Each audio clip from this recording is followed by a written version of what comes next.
À mes frères du message, nous qui parlons beaucoup de Luc 17:30, Luc 17:30, le discernement des pensées. Dieu, dans la chair humaine, a tourné le dos, a discerné, et nous prenons souvent l'écriture de Genèse, où Elohim s'est manifesté dans la chair humaine, a discerné les pensées. Mais j'ai besoin de faire remarquer une petite chose.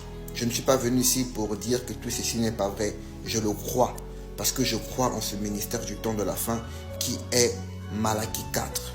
Maintenant, écoutez ceci attentivement.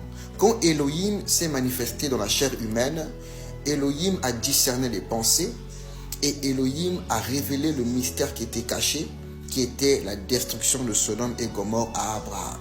Mais quelle était l'importance ou bien le but du discernement des pensées?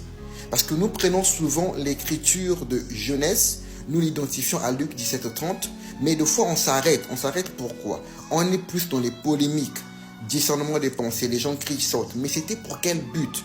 Aujourd'hui, on se réjouit des promesses, mais sans pourtant comprendre l'importance de ces promesses.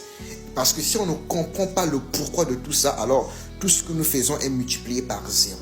Alors frère Branham, quand il discerne les pensées, c'est pour identifier l'écriture de Genèse. Mais quand Elohim s'est manifesté dans la chair pour discerner les pensées, c'était pour donner la foi à Abraham et à Sarah pour qu'ils puissent avoir le changement des corps. Parce qu'après le discernement, il a dit « Je te visiterai au temps de la vie ». C'est là où le corps de Sarah et de Abraham devait être changé. Donc le discernement des pensées et l'ouverture de la parole a pour but de transmettre la foi du changement des corps. Alors si on se limite à dire aux gens le discernement des pensées, Dieu a fait